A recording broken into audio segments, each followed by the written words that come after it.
Dalam Negeri KDN dikatakan memberi pengecualian kepada UMNO berhubung usul tiada pertandingan bagi dua jawatan Presiden dan Timbalan Presiden dalam pemilihan pada Selasa depan. Kini tular pula surat yang didakwa dari Jabatan Pendaftaran Pertubuhan Malaysia ROS di laman sosial. Surat berkenaan yang disiarkan menerusi laman Facebook Planet Malaya antara lain memaparkan kandungan surat terbabit yang dikatakan keputusan ROS terhadap usul tambahan terbabit. Dakwa surat itu, usul tambahan mengenai dua jawatan tertinggi itu tidak dipertandingkan dalam pemilihan UMNO akan datang adalah tidak sah. Surat terbabit turut mengatakan bahawa UMNO hendaklah mengambil tindakan pembetulan dengan tidak mengetepikan perlembagaan UMNO di bawah fasal 9.3 dalam pelaksanaan pemilihan Majlis Tertinggi UMNO.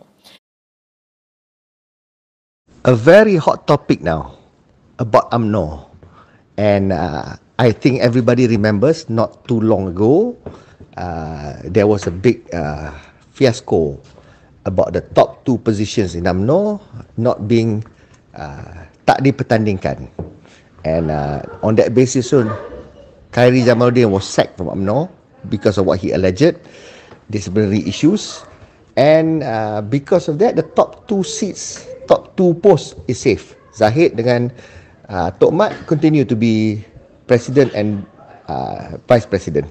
Okay, so selamat yang tu, and they managed to get UMNO majority to agree to maintain that. So that usul passed through the the majority of UMNO agreed to that. So because of that, dua tak dipertandingkan, the other post that's below semua dipertandingkan. Okay, so that became it. Anybody who opposed ke apa semua was suspended and removed. You can call it draconian ke apa ke, but that is entirely up to UMNO. Itu UMNO punya private matter. Okay, there are people who are dissatisfied. They wrote to Ross, Registrar of Societies, to make sure to try to get Ross to say that it's not right what is done, and the effect is that if it's not right, whatever Ross kata tak betul, Ross can make recommendation to say put it right, and what happen kalau tak buat? Kalau tak buat, Ross can even deregister that party and that party will cease to exist. Okay, so these are the implications kalau you run foul of Ross punya requirements. Okay, now what's interesting is this.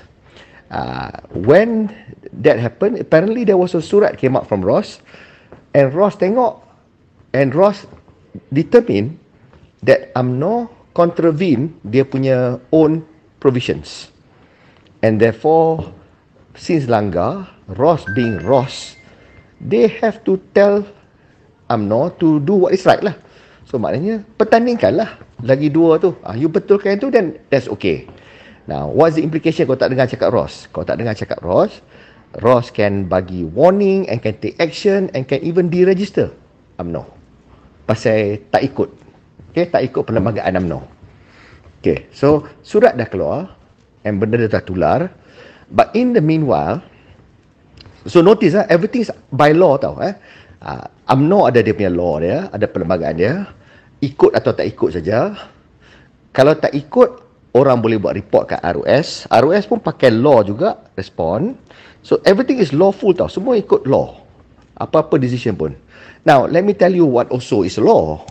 Law is Menteri Dalam Negeri has the power to override and to spare any society from the enforcement of yang Ross pakai tu. So maknanya Ross guna law to compel UMNO to rectify apa yang they found out tak betul, and yang orang complain. Okay, so itu hak Ross. Hak Home Minister is to override that. Itu pun dia guna hak dia juga. Again, it's also lawful for the Home Minister to say, okay, UMNO is excluded from that and it's not enforceable. So, maknanya, as far as the facts are concerned, apa UMNO buat memang tak betul. Ross knows that. Orang yang complain knows that. Zahid and Tok Mat knows that.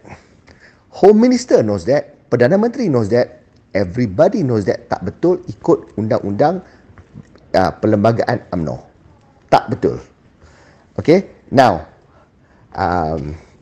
when Menteri Home Minister guna that provision to say this law tak apply kepada UMNO, dikecualikan, the Home Minister is not saying apa UMNO buat betul. He's simply using his power to say that this thing will not be enforced on UMNO. So UMNO tak buat pun, UMNO is allowed to langgar that perlembagaan, and they are spared from consequences. UMNO will not be deregistered. UMNO is not subject to enforcing whatever Ross suruh buat tu. Dia dapat recuse, and that's also law. So if you want to complain about improperness, you got to complain about kita punya law lah. Okay, macam mana pula Home Minister diberi kuasa tu? Tapi it's there, and this thing is there sebelum kerajaan perpaduan naik pun.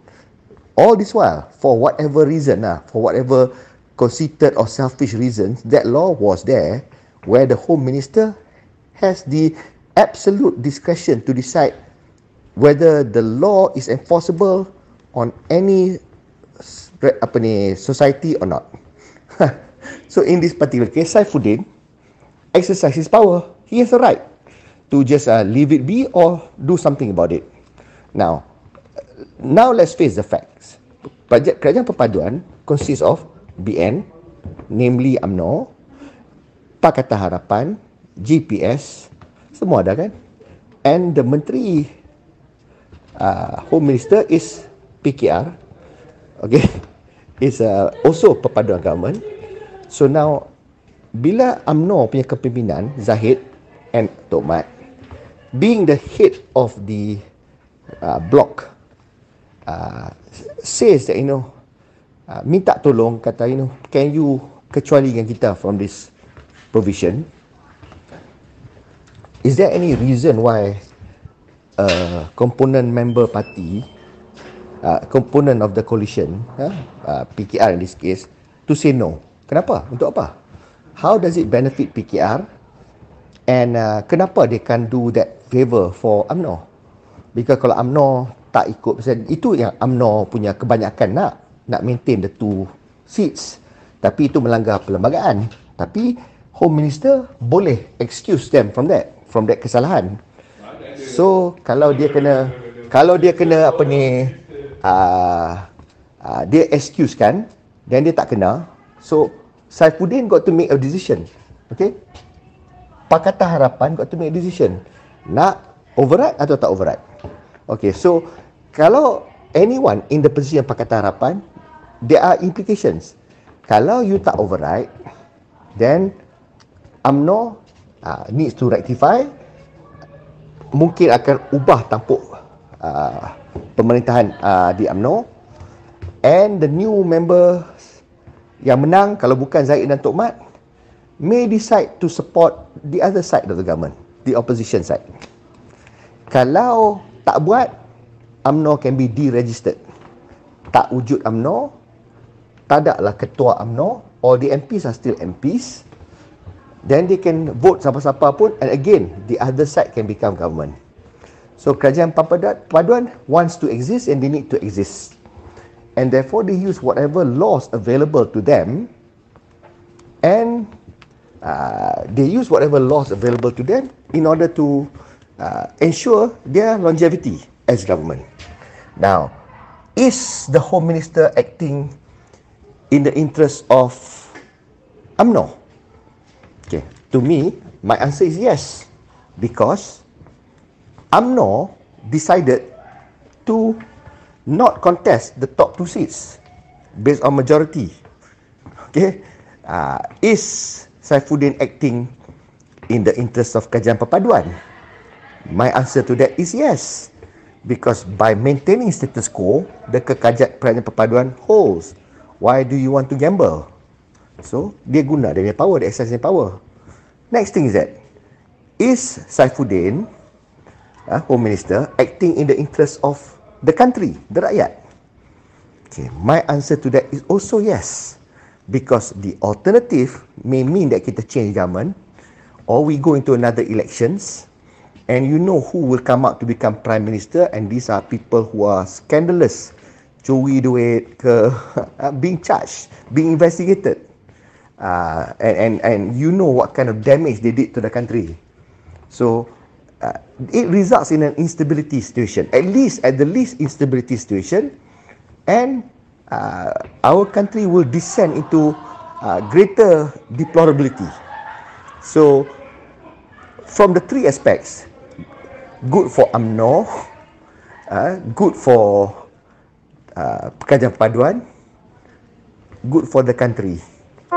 So, I am in full support of what Saifuddin Nasution did. He used the power vested onto him by virtue of him being Home Minister. He followed the law. He did that. So, tapi adakah UMNO langgar perlembagaan? Answer is yes. Him assisting using his power doesn't make whatever was done in UMNO, pelanggaran perlembagaan di UMNO, right. It doesn't make it right. It's still wrong. So you prove lah macam mana apapun, things happen and orang nak complain lah. Tapi what Saifuddin did is to ensure the longevity of the perpaduan unity government. Another day. That's it. So, if I'm Saifuddin Nasution, if I'm Home Minister, I do the same thing.